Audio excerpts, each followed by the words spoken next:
Bonsoir les élèves du première année baccalauréat sciences mathématiques. On passe maintenant au troisième chapitre de cette année, c'est le chapitre des applications. Dans la partie 1, on va voir la définition des applications, l'égalité de deux applications, la restriction d'une application, le prolongement d'une application, l'image d'une partie par une application et enfin l'image réciproque d'une partie par une application. Les capacités attendues de ce cours. Déterminer l'image et l'image réciproque d'une partie par une application. Déterminer la bijection et la bijection réciproque d'une application, son utilisation dans la résolution des problèmes. Et enfin, déterminer la composée de deux applications et la décomposition d'une application en deux applications en vue d'explorer ses propriétés. On commence par la définition d'une application. Définir une application F, c'est associer à tout élément X d'un ensemble E un unique élément noté f de X d'un ensemble F. Et on va écrire cette notation. Donc, en résumé, définir une application, c'est associer à un élément X de l'ensemble E un unique élément noté f de X. Ça veut dire chaque élément de l'ensemble E admet un unique ou bien une unique image. On va noter la notation suivante. F de point, c'est une application de E dans F, telle que X associé Y qui est f de X. L'ensemble E est appelé l'ensemble de définition ou bien l'ensemble de départ de l'application F. L'ensemble F est appelé l'ensemble d'arrivée de F. Et pour tout X de E, f de X est l'image de X par l'application F. Pour tout Y de l'ensemble d'arrivée F, les solutions de l'équation f de X égale Y d'inconnu X forment l'ensemble des antécédents de Y par F. L'ensemble des antécédents peut être vide ou contenir un ou plusieurs éléments, c'est-à-dire chaque élément de l'ensemble d'arrivée, il pourra avoir un unique antécédent, plusieurs antécédents, il pourra aussi ne pas avoir aucun antécédent. Autrement dit, F est une application de E dans F, équivalent à dire, quel que soit X de l'ensemble de départ E, il existe un unique Y dans l'ensemble d'arrivée F, tel que f de X égale Y. Donc, l'image d'un élément de l'ensemble de départ est unique. Des remarques. Si certains X de E n'ont pas d'image dans F, on parle alors parfois de fonction et non pas d'application. Donc, un élément de l'ensemble de départ, si il a une unique image, c'est une application. Si il n'a pas d'image, ce n'est pas une application, mais on va dire que c'est une fonction. Il pourra n'avoir aucune image, donc ce n'est pas une application. Dans ce cas, le domaine de définition de la fonction est le sous-ensemble de E formé des X qui ont réellement une image. Voici des applications importantes. La première application, c'est l'application définie sur E et qui prend une même valeur A pour tout élément de E. Et dite application constante de valeur A, c'est-à-dire pour tout X appartient à E, f de X égale A. L'image de chaque élément de l'ensemble de départ est une constante A. L'application de E dans E, ça veut dire l'ensemble de départ est la même que l'ensemble d'arrivée, qui fait correspondre à tout élément x de E, cet élément lui-même, c'est-à-dire pour tout x appartient à E, f de x égale x, est appelée l'application identique de E ou bien identité de E, et il va être noté par ID indice E. Des exemples. Voici des exemples des relations qui sont des applications et d'autres qui ne sont pas des applications. Par exemple, la relation f de R dans R telle que x associe x au carré, f c'est une application puisque chaque élément de l'ensemble de départ R admet une unique image. Par contre, la relation G de Z dans N, telle que x associe G de x qui est x plus 2, G dans ce cas n'est pas une application, car si on prend le nombre moins 5 de l'ensemble de départ, normalement G de moins 5, il vaut moins 5 plus 2 qui est moins 3, qui n'appartient pas à l'ensemble d'arrivée N, ce qui veut dire G n'est pas une application.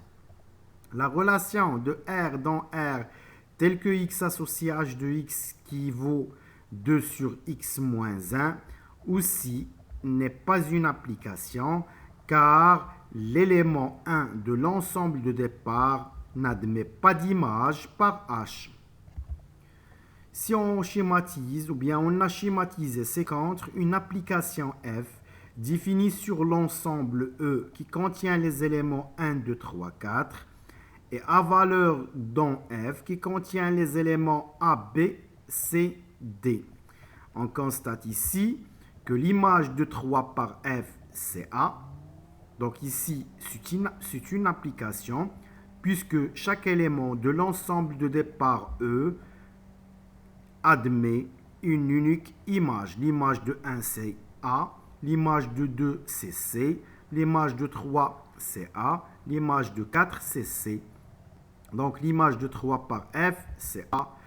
L'ensemble des antécédents de C par F, ce sont 2 et 4, puisque F de 2, c'est C et F de 4 aussi. L'ensemble des antécédents de B par F est l'ensemble vide. On constate ici que B n'a aucun élément de l'ensemble de départ et il n'est pas image de tous les éléments de l'ensemble de départ. Maintenant, on va passer aux exercices. On considère l'application f définie par f, c'est une application de n au carré dans n, telle que le couple xy associe x plus y. Si on cherche les antécédents de 0 par f, on doit bien sûr, selon la définition, résoudre l'équation f de xy égale 0.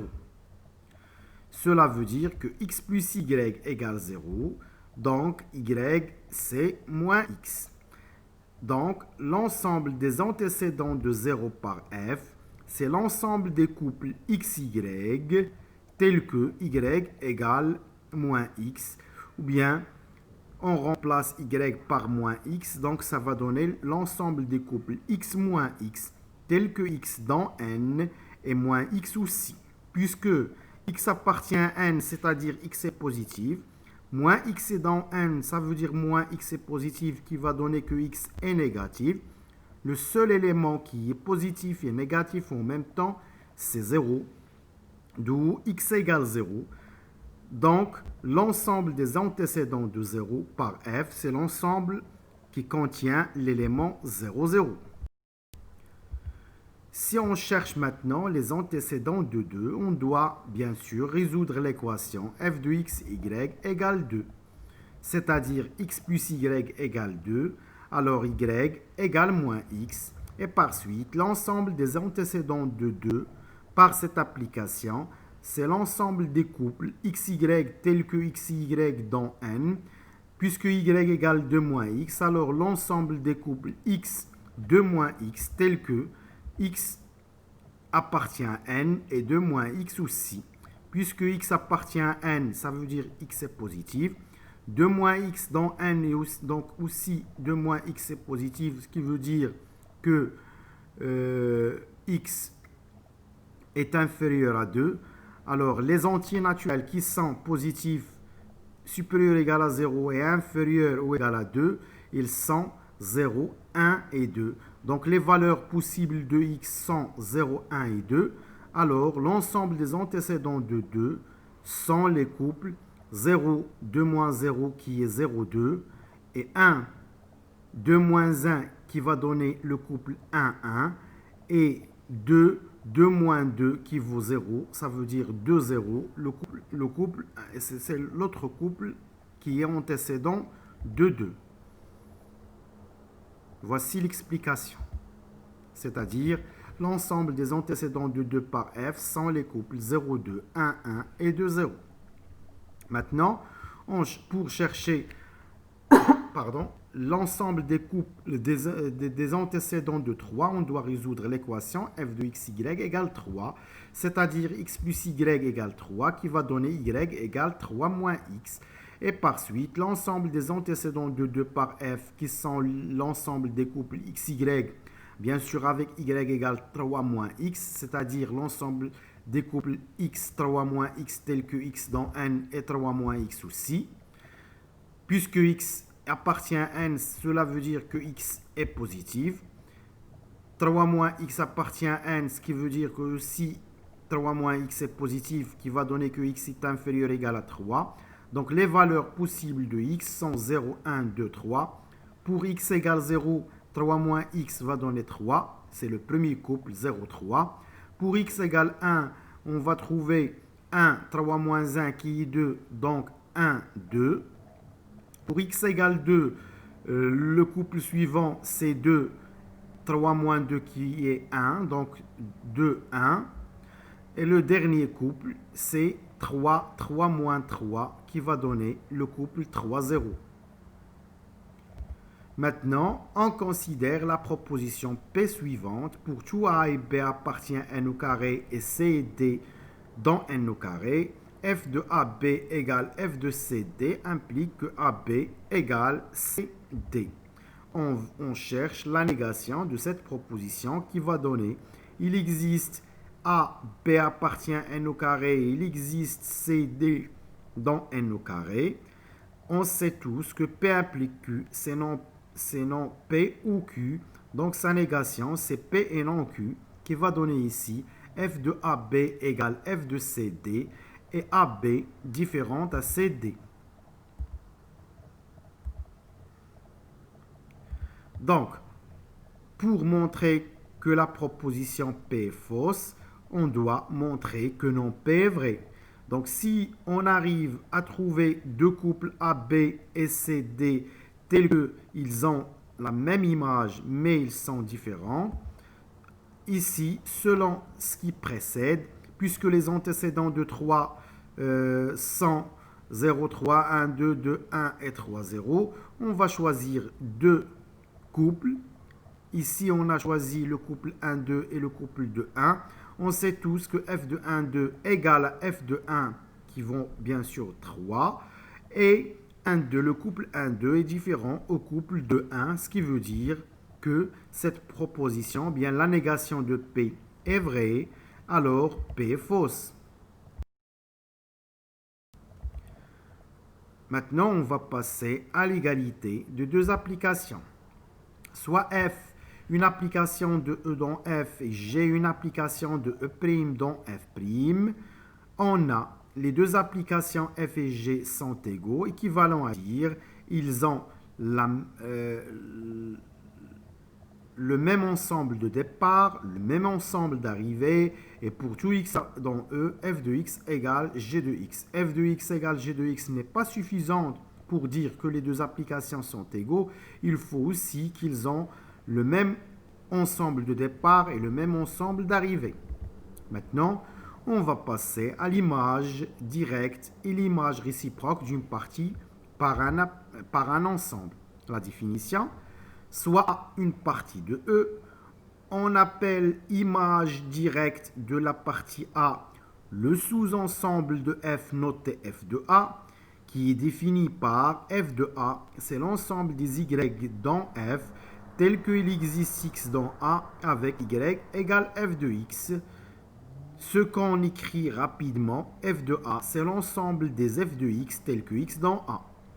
C'est-à-dire, pour tout y dans l'ensemble d'arrivée f, y appartient à f de A, équivalent à dire il existe x dans A tel que y égale f de x. On va essayer d'appliquer cette définition sur cet exercice. On considère l'application f de z dans z tel que x associé 2 fois la valeur absolue de x plus 3. On prend la partie A qui contient les éléments moins 1, 0, 2, 3, 5, 9 et la partie B qui contient les éléments moins 3, moins 2, 0, 2, 6 et on veut déterminer l'image directe de A, de B, de A inter B, de A union B et enfin f de A union f de B. Donc pour déterminer f de A selon la définition, c'est l'ensemble des f de x tels que x dans A. Si on prend par exemple moins 1 qui est un élément de A, f de moins 1 va donner 2 fois la valeur absolue de moins 1 plus 3 qui donne 5. Donc 5, il appartient à f de A. Autrement dit, l'ensemble f de A, c'est l'ensemble qui contient les éléments f de moins 1, f de 0, f de 2, f de 3, f de 5 et f de 9. D'où, en calculant ces images, on va trouver l'ensemble qui contient 5, 3, 7, 9, 13 et 21. Et pour calculer f de B, on va faire la même chose. f de B, c'est l'ensemble des f de x tels que x dans B. Les x qui sont dans B, ce sont moins 3, moins 2, 0, 2, 6. Donc, f de B, c'est l'ensemble qui contient f de moins 3, f de moins 2, f de 0, f de 2 et f de 6. En calculant ces images, on va trouver l'ensemble qui contient 9, 7, 3, 7, 15. On constate ici qu'on a répété 2 fois le nombre 7, donc on pourra exclure l'un des deux. Maintenant, pour chercher l'image de A inter B, on doit tout d'abord déterminer l'intersection de ces deux ensembles.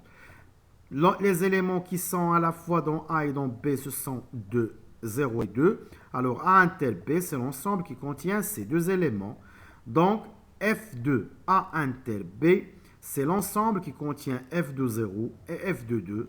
En calculant f de 0 et f de 2, on va trouver les éléments 3, 7.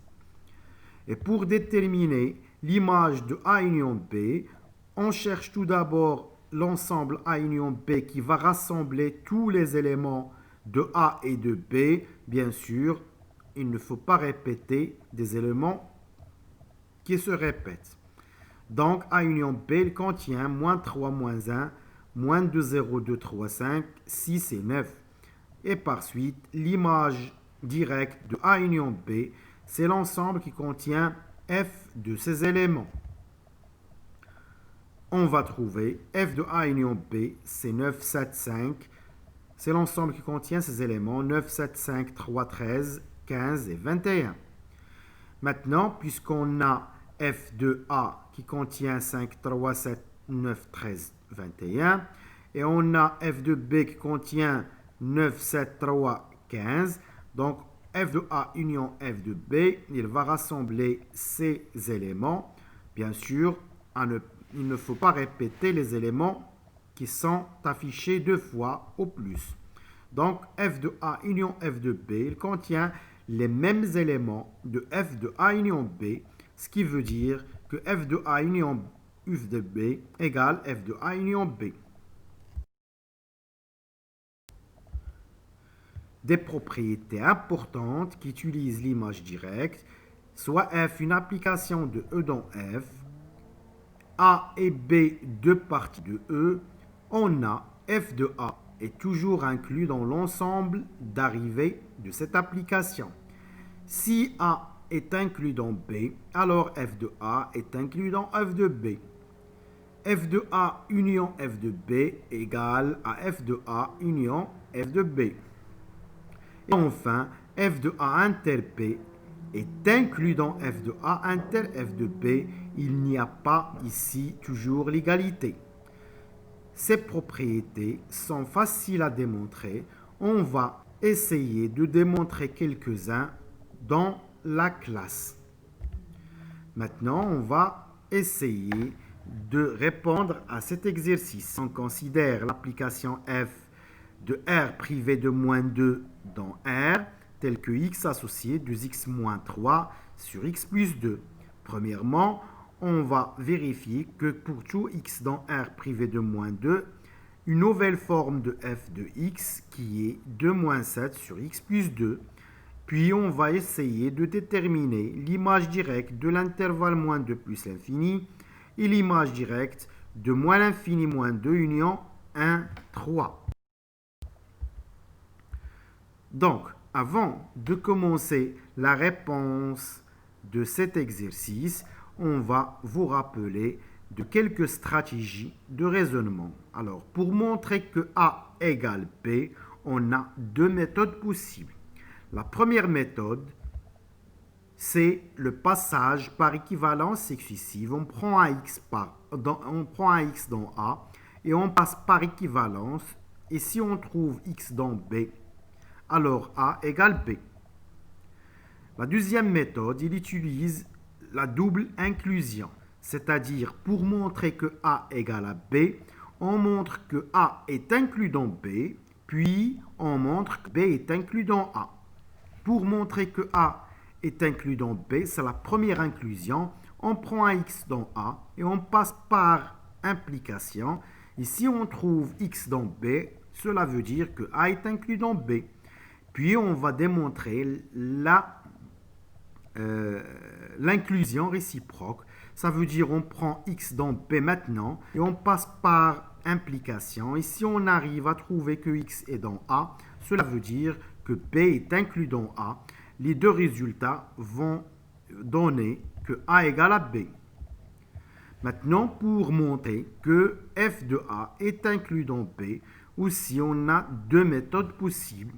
La première méthode, on prend un y comme vous avez déjà vu dans le cours des ensembles. Si on veut montrer qu'une partie est incluse dans une autre partie, on prend x dans la première. Et si on arrive à montrer que x est dans la deuxième, cela veut dire que le premier ensemble est inclus dans la deuxième.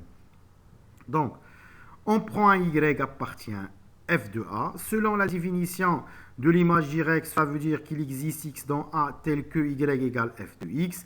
Et si on arrive enfin à montrer que y est dans B, alors cela veut dire que f de A est inclus dans B. On a aussi une autre méthode plus facile et plus efficace. Dans ce cas, on prend un x dans A. Et si on arrive de montrer que f de x est inclus dans B, alors on pourra déduire que f de A est inclus dans B. Donc on prend un x dans A et on passe par implication. Si on arrive à trouver que f de x appartient à B, alors f de A est inclus dans B. Maintenant, pour montrer l'égalité de f de A égale f de B, on a deux méthodes possibles. Soit on passe par équivalence successive, c'est-à-dire ou bien on commence par la double inclusion. On montre d'abord que f de A est inclus dans B, puis on montre que B est inclus dans f de A. Pour montrer que f de A est inclus dans B, soit on prend un y appartient à f de A et on montre que y est dans B. Puis, cela veut dire bien sûr que f de A est inclus dans B. Puis on va prendre y dans B et on essaye de trouver que y dans f de A. Autrement dit, on va chercher à trouver qu'il existe x dans A tel que f de x égale y. Et en pratique, on va tout simplement résoudre l'équation f de x égale y. La deuxième méthode, on prend un x dans A. Et si on passe par équivalence, et enfin on trouve que f de x appartient à B, par équivalence bien sûr, cela veut dire que f de A égale à B. Maintenant, on va commencer la résolution de cet exercice. Soit f, une application de R privé de moins 2 dans R, telle que x associé de x moins 3 sur x plus 2. On veut vérifier que pour tout x dans R privé de moins 2, f de x égale 2 moins 7 sur x plus 2. Donc, bien sûr, on va fixer x dans R privé de moins 2, donc soit x dans cet ensemble. On commence par 2 moins 7 sur x plus 2, on unifie les dénominateurs et on va trouver directement f de x. Maintenant, on cherche l'image directe de l'intervalle moins 2 plus l'infini. Bien sûr, ici, j'ai rappelé ce qu'on doit faire. On prend un x appartient à A pour montrer que f de A égale B. On prend un x dans A et on passe par équivalence successive. Si on trouve que f de x est dans B, cela veut dire que f de A égale B. Ici, A, c'est l'intervalle moins 2 plus l'infini et on ne connaît pas encore l'ensemble B. Donc, on prend un x dans l'intervalle moins 2 plus l'infini, ce qui veut dire que x est supérieur strictement à moins 2. Alors, x plus 2 est strictement supérieur à 0. Son inverse est strictement positif. Alors, si on multiplie par moins 7, donc moins 7 sur x plus 2 sera négatif. Alors, si on ajoute 2, on va trouver 2 moins 7 sur x plus 2 inférieur strictement à 2. Et on a passé, bien sûr, par équivalence successive. Cela veut dire que f de x est inférieur strictement à 2. Alors, f de x appartient à l'intervalle moins l'infini, moins 2. Alors, f de l'intervalle moins 2 plus l'infini égale l'intervalle moins l'infini 2. On va faire la même chose pour déterminer l'image de l'ensemble moins l'infini moins 2 union 1, 3. Soit x dans moins l'infini moins 2 union 1, 3. Cela veut dire que x est inférieur strictement à moins 2 ou x est compris entre 1 et 3. On continue toujours l'encadrement de f. Cela veut dire que x plus 2 est inférieur strictement à 0 ou x plus 2 est compris entre 3 et 5. Alors, l'inverse de x plus 2 est toujours inférieur strictement à 0 et l'inverse de 1 sur x plus 2 est compris entre 1 sur 5 et 1 sur 3. On multiplie par moins 7, cela veut dire que moins 7 sur x plus 2 est strictement positif et moins 7 sur x plus 2 ou moins 7 sur x plus 2 est compris entre moins 7 tiers et moins 7 sur 5. On ajoute 2. On va trouver ceci, ce qui veut dire que f de x est strictement supérieur à 0, ou f de x est compris entre moins 1 tiers et 3 sur 5. D'où f de x appartient à l'intervalle moins 1 tiers 3 sur 5, union 2 plus l'infini. Alors, l'image de l'ensemble moins l'infini moins 2 union 1, 3, c'est l'ensemble moins 1 tiers 3 sur 5 union 2 plus l'infini. La deuxième définition qui est consacrée à l'image maintenant réciproque d'une partie. Soit B, une partie de l'ensemble d'arrivée, maintenant F. On appelle image réciproque de la partie B le sous-ensemble de l'ensemble d'arrivée E, noté f-1 de B, et elle est définie par f-1 de B, c'est l'ensemble des x dans E, tels que leur image, ils sont dans B. Autrement dit, quel que soit x dans E, x appartient à f-1 de B, équivalent à dire f de x appartient à B. On va essayer d'appliquer cette définition sur cet exercice. Soit f une application de R dans R tel que x associé à la valeur absolue de x. Si on pose l'ensemble B contient les éléments 0, 1, 2, C contient le seul élément moins 3 et D c'est l'intervalle 0, 5, on cherche à déterminer l'image réciproque de B, C et D. Donc selon la définition, x appartient à f-1 de B, équivalent à dire f de x appartient à B. Donc si on prend x dans f-1 de B, qui va donner f de x et appartient à B, puisque B, il contient seulement les éléments 0, 1 et 2, alors les valeurs possibles de f de x sont 0, 1 et 2. Donc f de x égale 0, ou bien f de x égale 1, ou bien f de x égale 2. F de x égale 0 veut dire que la valeur absolue de x égale 0, qui va donner x égale 0. F de x égale 1 va donner la valeur absolue de x égale 1, ce qui veut dire que x égale 1 ou bien x égale moins 1. f de x égale 2, cela veut dire que la valeur absolue de x c'est 2, donc x égale 2 ou bien x égale moins 2. Donc, les éléments qui appartiennent à f-1 de b sont 0, 1, moins 1, 2, moins 2, c'est f-1 de b. Maintenant, on cherche f-1 de c. Selon la définition toujours, x appartient à f-1 de c, équivalent à dire f de x appartient à c. C'est-à-dire, puisque c il contient un seul élément moins 3, c'est-à-dire f de x, il prend seulement la valeur moins 3. Alors, la valeur absolue de x égale moins 3. Puisque la valeur absolue de x est positive et moins 3 est strictement négative, ce qui veut dire que la valeur absolue de x ne peut pas égaler à moins 3, alors cette équation normalement n'admet pas de solution, ce qui veut dire qu'il n'y a aucun x tel que x appartient à f-1 de c, ce qui veut dire que l'ensemble f-1 de c est vide. Maintenant, on cherche f-1 de d, comme on a fait avant. X appartient à f-1 de d, équivalent à dire f de x appartient à d. Alors, f de x est comprise entre 0 et 5. Cela veut dire que la valeur absolue de x, puisque f de x c'est la valeur absolue de x, est inférieure ou égale, normalement est comprise entre 0 et 5, puisqu'on sait toujours que la valeur absolue de x est positive, donc ça va donner la valeur absolue de x inférieure ou égale à 5, ce qui donne que x est compris entre moins 5 et 5.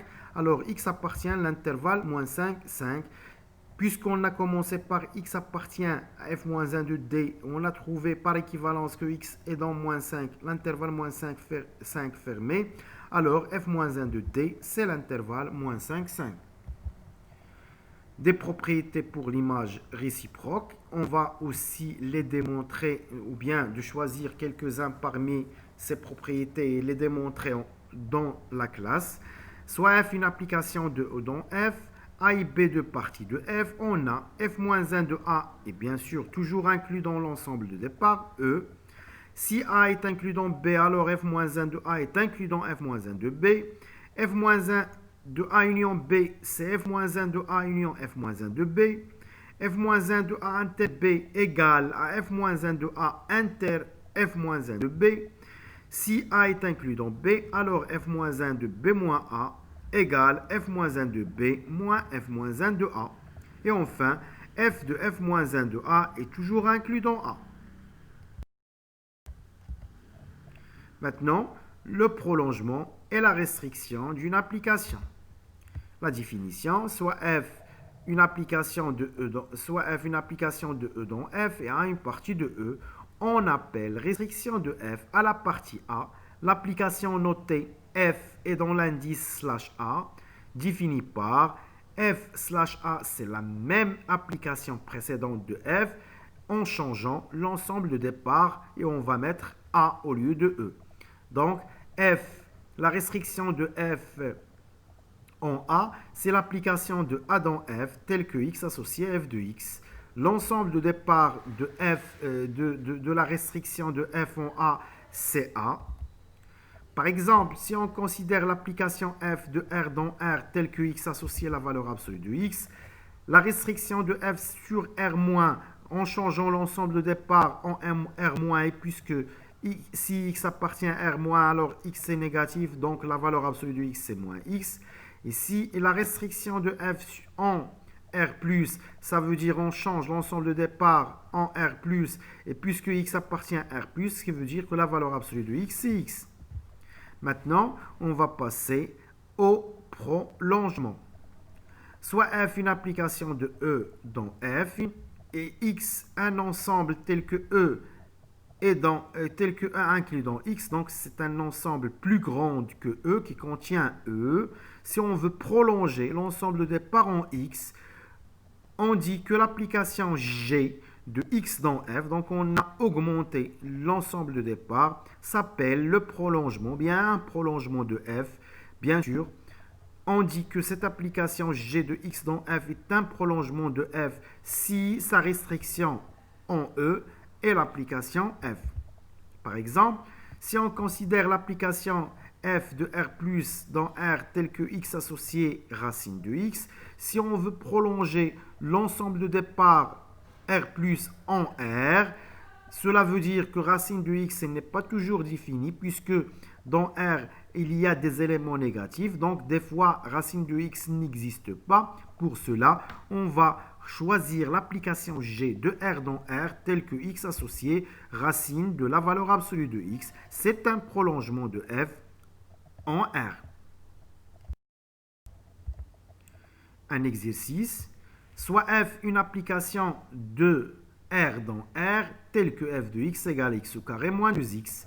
Est-ce que la proposition pour tout a et b appartient à R au carré f de a égale f de b implique a égale b est vraie?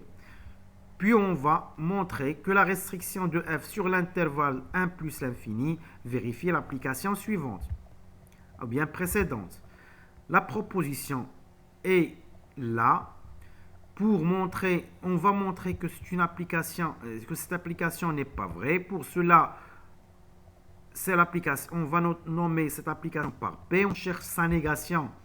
Donc, sa négation, puisque P implique Q, c'est non P au Q. Donc, la négation de P implique Q, c'est P et non Q.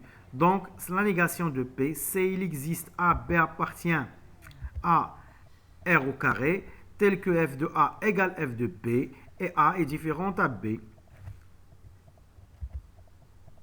Puisque f de 0, si on voit ici l'application f de x, c'est x au carré moins 2x, si on calcule f de 0 et f de 2, on va trouver 0, c'est-à-dire f de 0 égale f de 2, et 0 est différent de 2, ce qui veut dire que cette application non P est vraie. Alors P est fausse.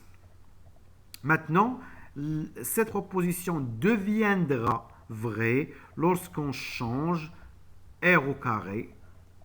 Donc, on veut montrer que la restriction de f sur l'intervalle 1 plus l'infini vérifie l'application suivante. Donc, on veut montrer que quel que soit a, b appartient à 1 plus l'infini au carré au lieu de r, f de a égale f de b implique a égale b, soit j'ai cette restriction. Donc, soit on va, pour montrer cette proposition, on va montrer directement la proposition P en remplaçant R par l'intervalle 1 plus l'infini. Donc, soit AB appartient à 1 plus l'infini au carré.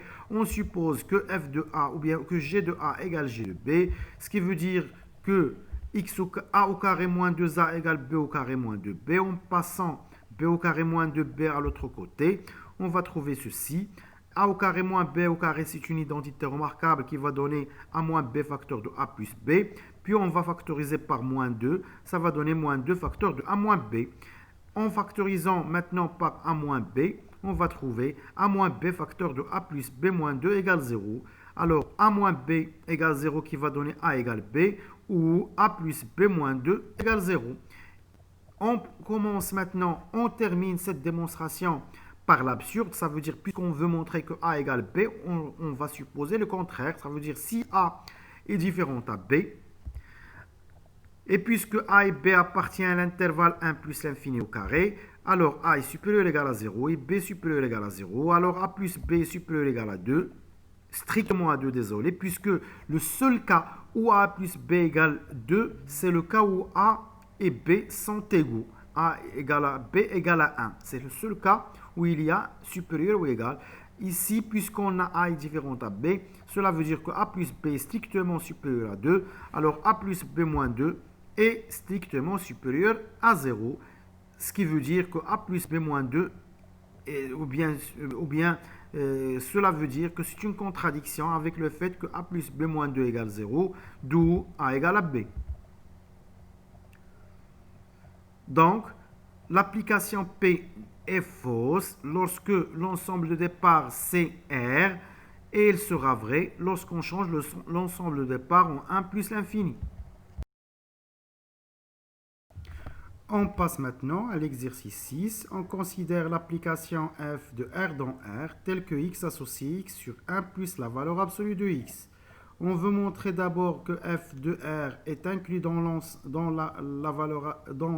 l'intervalle ouvert moins 1, 1. Puis on va montrer que f moins 1 de l'intervalle fermé 0, 1 demi, c'est l'intervalle fermé 0, 1. Donc, pour montrer que f de R est inclus dans l'intervalle ouvert moins 1, 1, on doit prendre un x dans R et on montre que f de x appartient à l'intervalle moins 1, 1. Pour cela, on doit fixer x dans R et on cherche à montrer que, puisqu'on cherche à montrer que f de x est compris entre moins 1 et 1, donc on doit encadrer f de x, ou bien on va essayer de commencer l'encadrement, puisqu'on a toujours la valeur absolue de x est inférieure strictement à 1 plus la valeur absolue de x. Cela veut dire que la valeur absolue de x sur 1 plus la valeur absolue de x est inférieure strictement à 1. On met le numérateur et le dénominateur sont tous les deux le dénominateur 1 plus la valeur absolue de x est positif, donc il vaut la valeur absolue de 1 plus la valeur absolue de x. On va mettre tout cela dans la même valeur absolue et on va trouver la valeur absolue de x sur 1 plus la valeur absolue de x est inférieure strictement à 1, ce qui veut dire que la valeur absolue de f de x est inférieure strictement à 1. Alors f de x est comprise entre moins 1 et 1, ce qui veut dire que f de x appartient à l'intervalle moins 1, 1. Alors, on a pris x dans R et on a trouvé que f de x appartient à l'intervalle moins 1, 1, ce qui veut dire que f de R est inclus dans l'intervalle ouvert moins 1, 1. Maintenant, on va chercher f moins 1 de l'intervalle fermé 0, 1 demi. Bien sûr, on utilise toujours la définition. X appartient à f moins 1 de l'intervalle fermé 0, 1 demi, équivalent à dire que f de x appartient à l'intervalle 0, 1 demi. Alors, en remplaçant f de x par sa valeur, cela est équivalent à dire que x sur 1 plus la valeur absolue de x appartient à l'intervalle 0, 1 demi.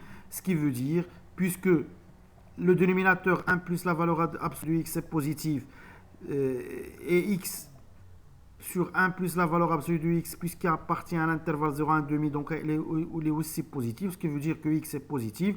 Et x sur 1 plus x inférieur ou égal à 1 demi, on a enlevé la valeur absolue puisque x est positif, ce qui veut dire que x est positif et 1 moins 1 sur 1 plus x est inférieur ou égal à 1 demi, puisque 1 moins 1 sur 1 plus x c'est exactement x sur 1 plus x.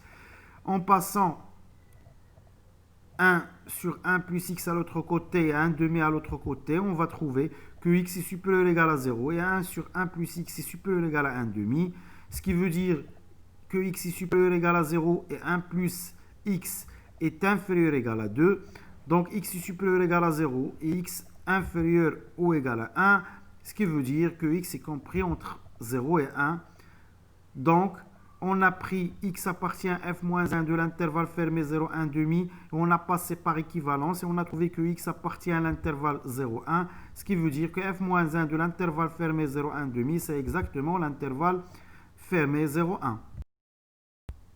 On passe maintenant à l'exercice 7. On considère l'application f de R dans R, telle que x associé de x sur 1 plus x au carré. On veut montrer que f de l'intervalle R est égal à l'intervalle fermé moins 1, 1. Pour cela, on doit prendre x dans R et on passe par équivalence et on trouve enfin que f de x est comprise entre moins 1 et 1. Donc, ou bien, on pourra utiliser l'inclusion et l'inclusion inverse. Donc, pour montrer l'inclusion directe, ça veut dire f de R est inclus dans l'intervalle fermé moins 1, 1. On doit prendre un x dans R et on cherche à montrer que f de x est comprise entre moins 1 et 1. Donc, puisqu'on a la valeur absolue de x moins 1 au carré est supérieure toujours ou égale à 0, alors, en développant cette identité remarquable, on va trouver x au carré moins 2 fois la valeur absolue de x plus 1 est supérieure ou égale à 0. Alors, x au carré plus 1 est supérieur ou égal à 2 fois la valeur absolue de x, ce qui veut dire que la valeur absolue de x sur x au carré plus 1 est inférieure ou égale à 1. Puisque le dénominateur est positif, on pourra mettre tout cela dans la même valeur absolue. On va trouver la valeur absolue de 2x sur x au carré plus 1 est inférieure ou égale à 1. Alors, 2x sur x au carré plus 1, ou bien f de x, sa valeur absolue est inférieure ou égale à 1. Alors f de x est comprise entre moins 1 et 1, d'où f de x appartient à l'intervalle moins 1, 1.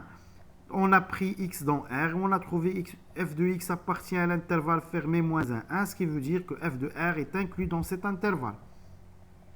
Maintenant, on cherche à montrer l'inclusion réciproque. Donc on doit prendre un y appartient à l'intervalle moins 1, 1, et on veut montrer que y est dans f de R. Donc, soit y appartient à l'intervalle moins 1, 1, pour montrer que y est dans f de R. Cela veut dire, selon la définition de l'image Y, qu'on veut montrer qu'il existe un x appartient à R tel que f de x égale y, c'est-à-dire on résout l'équation f de x égale y.